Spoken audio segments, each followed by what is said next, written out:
Tere tulemast kuulama 5. episoodi Kergelt programmeerimise podcastis.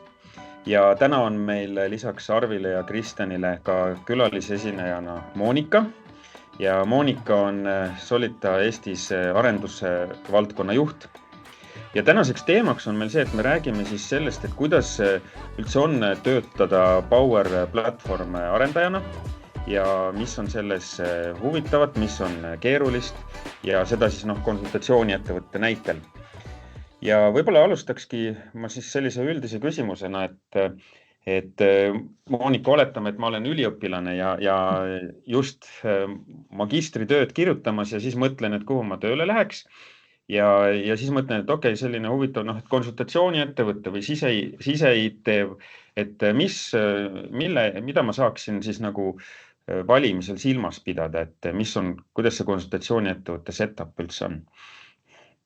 Jaa, no konsultatsiooniäri on sise-ITs kindlasti teistsugune, et konsultatsiooniäri, ma arvan, tugevam või suurim erisus on see, et sa töötad erinevate klientidega ja kindlasti projektid on erinevate kestvustega. See erinev klient tähendab loomulikult ka seda, et need ärivaldkonnad on erinevad või millega see ettevõte ise tegeleb, et väga palju peab kindlasti olema valmis ennast kiirelt kurssi viima ja õppima seda äri tundma või aru saama sellest vähemalt. Konsultatsiooniäri on selles mõttes ka väljakutsuv, et kui on projektid järjest, on tore, aga kindlasti tekib hetki, kus tuleb võib-olla oodata ja valmistuda järgmiseks projektiks, ehk siis meie keeli pingil istuma. Ja samas võib kindlasti tekkida ka situatsioone, kus järsku kõik projektid tulevad korraga. Ja tuleb osata hästi balansseerida selle vahel, et kuidas oma töö korraldada, kuidas ikkagi kõik asjad jõuaks teha, aga loomulikult seda saab kõike läbi rääkida, kokku leppida kliendiga ja nii edasi. Aga kui ma nüüd alustan tööd, et kuidas ma siis alguses selle projekti saan või kuidas see käib? No Solitas käib see ikkagi sedapidi, et meil kindlasti müügitugi on olemas, kust kaudu kliendid üldse teada saavad ja meid leiavad ja tulevad kas siis ise meie poole juba nii-öelda oma mingi probleemiga, mida nad lahendada tahavad. Ja siis otsitakse sinna vastav tehniline õige lahendus, et üks nendest võib olla Power Platformi lahendus. Ehk et lisaks võib seal olla nii datat, cloudi, kõike muud ka. Ehk et see lahendus üldjuhul on suurem ja pannaksegi kokku erinevate tiimide pealt ja siis sealt käib selline loogiline protsess edasi, et kui kliendiga on siis kokku lepitud, mida me tegema läheme, siis sealt saab ka töö pihta hakata ja see tiim ja ma arvan, et võib-olla siin on oluline ka ära märkida see meie eripära, et kui me räägime konsultatsiooniärist, siis üldjuhul kipuvad need enamus või on lokaalsed ettevõtted, mis tähendab seda, et nad toimetavad ühes riigis, aga meie siis toimetame, kuna me oleme mitmes riigis esindatud, siis meie inimesed töötavad ka erinevate riikide projektides. Nii et päriselt ka see, ütleme, piiriülene ja rahvusvaheline koostöö töötab see või kuidas see? Töötab. No ma võin oma tiimi põhjal öelda, et Power Platformi arendajad töötavad 100% ajast praegu Soome projektide ja Soome klientidega, ja ülejäänud tiimist tegelikult samamoodi vähemalt 80% me teeme ikkagi teistesse riikidesse. Ja see on väga hea lähenemine või meie jaoks hästi sobiv just sellepärast, et see pakubki seda mitmekesisust või mitmekülgsust, et Eesti turg võib olla natuke väiksem või spetsiifilisem väiksemate ettevõtetega, aga seal me saame inimesi tegelikult projektidesse siis, ma ei tea, ma armastan öelda ikka seda Põhjamaade suurimat brändid ja organisatsioonid, et saab ennast tõsiselt proovile panna. Hästi, ja kui nüüd siis see projekt algab, et Arvi ja Kristjan, äkki te oskate öelda, et milline see tiim on siis ja millise rolliga seal siis on see Power platvormi arendaja? Ja võib-olla ennem isegi, kui projekt algab, siis tegelikult need projektidel on ka mitu etappi, et tegelikult kuna Power platvorm on pigem selline piiratud võimekusega või piiratud võimalustega või siis piirangutega, siis alati ennem kui üldse seda kasutusele võtta, peab olema kindel, et see sobib sellesse lahendusse, mis tähendab seda, et tegelikult tuleb päris palju tööd teha ka enne müügiinimestega, kes siis otseselt kliendiga suhtlevad ja üritavad aru saada, mida on vaja teha, et juba selles faasis tuleb meil tegelikult sisse hüpata, aru saada, et kas see on see, mis on kõige parem lahendus selle probleemi lahendamiseks ja et ega me ei jookse kuhugi tupikusse, sest me teame, et low-code platvormidel üleüldse on ikkagi piirangud ja me peame nendega arvestama, et sealt juba hakkab meie seotus nende projektidega sisse ennem kui see arendustöö üldse pihta hakkab. Oot, kas sa tahad öelda, et Power platvormiga ei saagi kõiki maailma projekte teha või? Jaa. Ongi nii. Et isegi kui midagi mõnikord saab teha, siis võib olla see, et ei ole mõistlik, kas siis finantsilistel või mõndadel muudel põhjustel, et alati tasub valida ikkagi kõige mõistlikum variant, aga on väga palju asju, mida sellega muidugi saab teha. Et sealt me tegelikult juba hüppame sisse, oleme kaasatud, et pakkuda siis just see kõige parem variant välja. Nii ja siis ehk see on see tehniline lahendus siis jah. Ja kuidas tavaliselt, kas see meie pakutud lahendus sobib või kui palju seda kohandatakse üldiselt, et kliendiga ilmselt koostöös see käib, eks? See käib kliendiga koostöös ja minu kogemus siiamaani ütleb nii palju, et nagu Monika rääkis, siis tegelikult Power platvormi osa on võib-olla üks tükikene sellest terviklahendusest, et me peame arvestama sellega, mis tehakse siis selles suures lahenduses tervikuna, et me suudame ühenduda nende vajadustega ja teiselt poolt jällegi kliendi ehk siis ettevõtte enda poliitikatega peame samuti olema kooskõlas, et nende kõigega tuleb siis arvestada ja sellises vaates ja pildis siis projekt või siis projekti disain või arhitektuur siis kokku panna ja sobituma nende teiste osadega sellest lahendusest. Kas see, kui tihti meil või sinu kogemusega need uued projektid on alanud ja kui tihti sa pead õppima siis uue keskkonna selgeks? Nii tehnilise kui ka siis kõik inimeste mõistes ja reeglite mõistes ja sisemiste protsesside osas. Minu puhul on see, et minu kogemustel isegi kui ma teen analüüsi osas koostööd, ei pruugi see tähendada seda, et mina ise lähen seda ka sinna arendama, et mõnikord on ka niimoodi, et me ikkagi ressursse kasutame ka niimoodi, et ma teen võib-olla analüüsi koos teiste inimestega mitmele projektile, aga ise võib-olla arendan sealt ainult ühte neist ja teised siis tulevad juurde neid teisi Power platvormi lahendusi siis arendama jättes selle analüüsi osa just vahele või siis samamoodi olen ka ise hüpanud sisse just arendajana, mitte olles ise siis seal analüüsi faasis sees ja samuti olen ka olnud igal pool sees, et neid variante on mitmeid sõltuvalt siis saadavusest ja vajadusest ja nii edasi. Kristjan, kas sul on olnud vajadus nagu seda teiste keedetud suppi süüa? Või teistel suppi keeta? Diplomaatiliselt vastates, siis ma olen töötanud küll mõne sellise projekti kallal ja eks tal on omamoodi väljakutsed, täpselt samamoodi nagu millegi nullist alustades on omamoodi väljakutsed. Nii et jah, on ette tulnud, üldiselt saab hakkama. Jah. Aga kuidas see meie või teie projektides on olnud, et kui palju seal tavaliselt on Power App siia Power Platform arendajaid versus kõiki teisi, et oskate äkki mingist mastaabist nagu ülevaate anda väikse? Noh, kõik projektid, kus mina olen siiamaani töötanud, olema Power Platformi poolelt olnud üksi. See on iseenesest huvitav tööformaat, sest kuigi seal on eelisena see,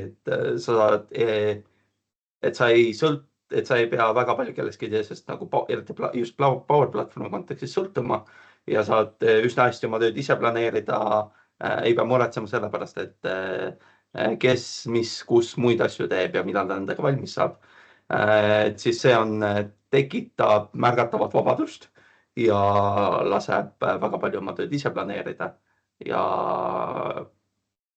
Aga teiselt poolelt seal on juures see üksi töötades tihtipeale jääb puudu sellest, et tahaks, et keegi teine oleks kõrval, kellega vaielda, kellega ideid põrgatada, kelle arvamust saada, eriti siis, kui nagu tundub, et ise jääd kuidagi jänni ja ei oska enam edasi minna. Siis saab seda ChatGPT-d kasutada parvimiseks. Aga töötab see või? No me oleme siin podcastis ju rääkinud palju, et AI lahendused on nagu põhiline, millesse Microsoft raha praegu panustab, et kui häid vastuseid Copilotilt saab, et kas ta asendab päris teist arendajat või? Ma ütleks, et see, et ta päris teist arendajat asendab, on endiselt optimistlik öelda. Talt võib saada tihtipeale head sisendit. Ma olen ise, me Arviga ka eelmine kord rääkisime, et nagu eriti kui on vaja mingeid valemeid, mitte töötavaid valemeid troubleshoot ida, siis sellega saab tihti väga hästi hakkama. Ja ongi siuksed lihtsad faktilised asjad. Nendega ta oskab tihtipeale üsna hästi toetada. Aga siukest üldisemat arutelu, kuidas mingi asja arhitektuuri luua, sellega ta võib endiselt jänni jääda. Ja on ka jäänud. Teine asi, milleks ma olen teda kasutanud tihtipeale, on kasutajaliidese arendus või kasutajaliidese disain. Sellega ta saab ka juba üsna hästi hakkama, sest sinna on üsna palju auru Microsoftil läinud. Et saada siis, et sa läbi chati ehitadki Copilotiga seda kasutajaliidest. Aga et ta täiesti arendaja töö ära teeks, teise arendaja töö ära teeks, ei. Ja ma olen täiesti nõus sellega. Ma isiklikult vist hetkel on 50-50, et olen teinud üksi ja samas olen teinud ka ühe teise Power Platform arendajaga koos. Ja sealt tegelikult tulevad väiksed piirangud, sest Power Platform ei soosi koos arendamist ütleme ühes rakenduses, et seal tuleb kõvasti jagada neid ära ja leppida kokku, kes mida teeb ja nii edasi. Et oli väljakutseid pakkuv, aga nad on ka parandanud seda ja ma ausalt öeldes isiklikult ei ole enam proovinud, kuna ma praegu olen ka üksi ühe lahenduse arenduses, et ei ole proovinud, kuidas see samaaegne arendus siis töötab nüüd. Varasemalt ei toiminud see hästi, et pidi väga palju läbi rääkima, aga ma ütleks, et jah, on kindlasti parem, kui sul on kellegagi mõtteid vahetada, kellegi füüsilise isikuga, et kindlasti produktiivsem ja kuidagi kindlam tunne ka. Kuidas siis sellises olukorras te toimite, et kas on nagu teie konsultatsiooni ettevõtte sees, kas või teil omavahel võimalik neid probleeme jagada või mõne teise Power Apps arendajaga, et kui suur see tiim on, kellelt saaks küsida ja palju nad vastavad siis?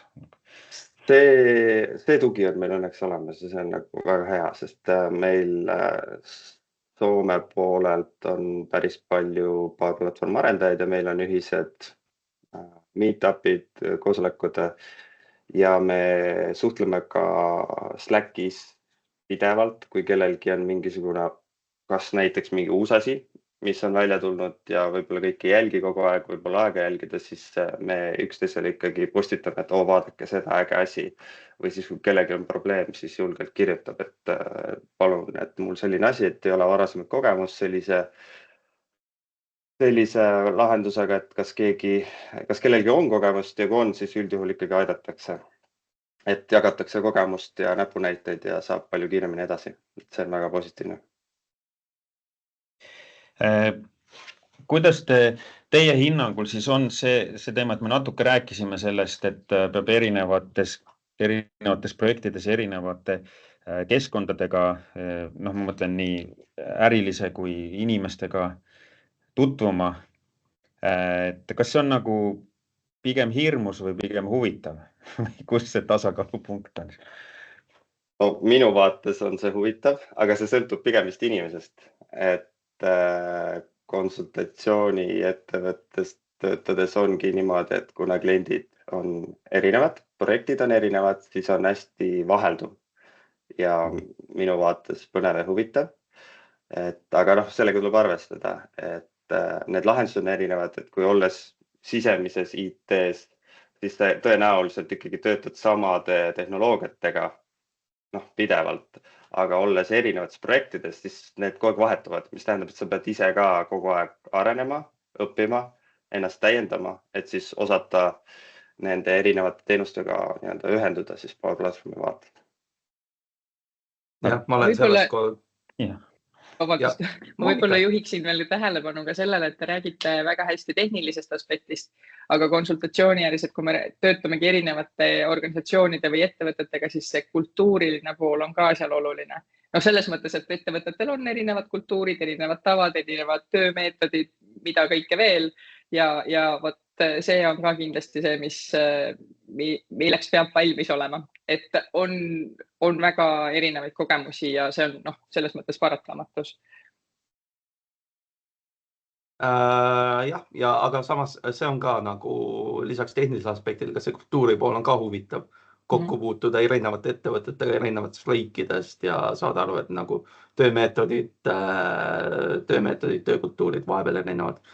Mul on ka täpselt samamoodi nagu Arvil, et see vaheldus on just see, mis põnevust tekitab. Aga eks ta on ka täpselt nagu Arvi ütlesid, täiesti inimeses kinni. Oskate te jagada, et ma tean, et paljude inimeste jaoks näiteks esinemine või võõrasse keskkonda minek on päris hirmus ja nad, et kuidas te olete saavutanud selle, et see ei ole hirmus või mida selleks nagu tasub teha? Esimene mõte, mis minul enda kogemusest tuleb, on ikkagi see, et sul on üldjuhul ikkagi projektijuht kaasas, kes pehmendab seda maandumist võõrasse keskkonda, siis ütleme niimoodi, et tema on juba kliendiga suhelnud, tema tutvustab, aitab, on sinul seal kaasas kogu aeg, et ma arvan, et see on see võtmeisik seal antud juhul. Et sa päris üksi sinna peas külma vette, tundmatusse vette, siis hüppama ei pea. Jah, mis minu kogemuses nagu on see, kuidas sellest paremaks saada, on lihtsalt puhas praktika. Eriti kui me räägime esinemisest, siis see on lihtsalt puhas praktika. Mida rohkem seda teed, seda paremaks sa saad. Aga ka nagu sellesse uude kultuuri sattumine, uues kultuuris sisse elamine. See on nagu iga kord, kui seda uuesti teed, sa mööda minnes omandad mingeid väikseid uusi praktikaid, väikseid uusi nippe, et kuidas seda tulevikus veel paremini teha. Ja, ma esinemise all mõtlen ka seda, et siin on nüüd üks Põhjamaade suur organisatsioon ja palun nüüd presenteeri siis seda lahendust, mida sa mõtled, et nad võiksid kasutusele võtta. Ja siis kohtud esimest korda inimestega, aga ma äkki viimase küsimusena või küsiks Monika sinu käest, et kuidas sa näed, et sa teed ju hästi palju tööintervjuusid ja vaatad kandidaate läbi, et kui sa vaatad nagu, mis on nagu see, milles kõik kandidaadid või ütleme siis Eesti ühiskond ja IT-sektor võiksid nagu paremad olla või et arendada ennast, et kas sul on sellist mustrit, et mis näiteks meile kandideerimisel või ütleme siis selleks, et töötada koos rahvusvaheliste suurfirmadega ja organisatsioonidega, võiks inimestel olla oskuste pagasis? Jaa. No kuna need suured organisatsioonid ja ettevõtted pöörduvad ikkagi meie poole ju sellega, et nad ise mingis osas või mingi hetk jäävad jänni. Noh, esiteks see võib tähendada seda, et nendel endal majas puudub sellealane teadmine, aga kui me mõtleme suurte organisatsioonide peale, siis üldjuhul nendel ikkagi a la IT-tasemed või inimesed on ikkagi päris tugeva kogemusega ja oskavad päris palju asju teha. Ehk siis me peame olema veel erilisemad, me peame sinna mingi väärtuse lisaks tooma. Miks ma sellest nurga alt räägin? Et tegelikult, kui me räägime ka Power Platformi arendajatest, siis Eesti ühiskond ongi väike ja meil on mingid asjad alles kuskil maal arenemas, et seda õiget kogemust ja piisavat kogemust on ikkagi natuke keeruline veel leida siit. Kindlasti iga aastaga läheb olukord paremaks. Siis võib-olla, mis mind Eesti inimesi intervjueerides tähele olen pannud, siis ma väga tähendab selles mõttes, miks ma selle välja toon, ongi see, et see mängib tegelikult suurt rolli on IT-haridus. Tegelikult see haridus on oluline, et ma tean, et meil on ajalooliselt siin läinud võib-olla mõnel pigem ennem töö sinna valdkonda sisse, kui jõudis kooli lõpetada või koolist juba korjati tööle, aga ma tahan seda öelda, et tegelikult mingi hetk mitte kõik, kindlasti see ei kõigi kohta, aga jäädakse kinni kuhugi või et see areng jääb piiratuks selles osas. Et tegelikult nendes suurtes organisatsioonides, suurtes IT-lahendustes sa pead väga selgelt hoomama kõike seda, kuidas need asjad seal käivad. Et isegi ma ütlen, et Power Platformi juures on see ka nagu märkivaks saanud. Ja üleüldises plaanis, et tegelikult mida me ju või nii nagu siin ka täna on ju mitu korda juba välja tulnud, nii Arvi kui Kristjan on maininud seda, et endal peab olema see valmisolek ja tahe ja huvi töötada erineval moel, erinevates set-upides, nagu selleks peab valmis olema, et see huvi peab olema ja kui see silma särama paneb, siis on täpselt õige koht või õige suund. Et ma just, kui rääkida konsultatsiooniärist, et muidu võib natukene raskeks minna. Ja muidugi ma ei taha ka ära hirmutada sellega, et hullult kogu aeg kõik vaheldub, et kui me mõtleme, ma ei tea, Arvi ja Kristjan saavad ju mõelda ka oma pikemate projektide peale, et need ei ole ju sellised, et mis mõne tunniga tehtud saavad, vaid ikkagi ju kuid saab töötada nagu ühes tiimis ja ühe kliendiga, et see päris nüüd nii, seda ei tähenda, et vahetame hästi tihti. Ja siin me ikka räägime kuudest, et piisavalt pikad, aga samas mitte liiga pikad.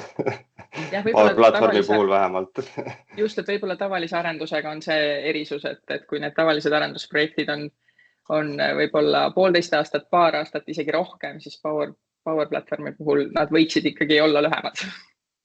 Klientil võib samaks jääda. Olnud, jah. Nii on, jah. Aga siis suured tänud kuulajatele ja mis me siis lõppjärelduseks on, et lõpetage ära ülikool, kirjutage ikkagi lõputöö ka ära ja elage huvitavat elu või huvitavat tööelu selles mõttes, et on mõistlik teha erinevaid projekte, mitte jääda ühte kohta kinni aastateks ja aastateks. Aga siis suured tänud ja järgmise korrani. Aitäh, järgmise korrani. Järgmise korrani.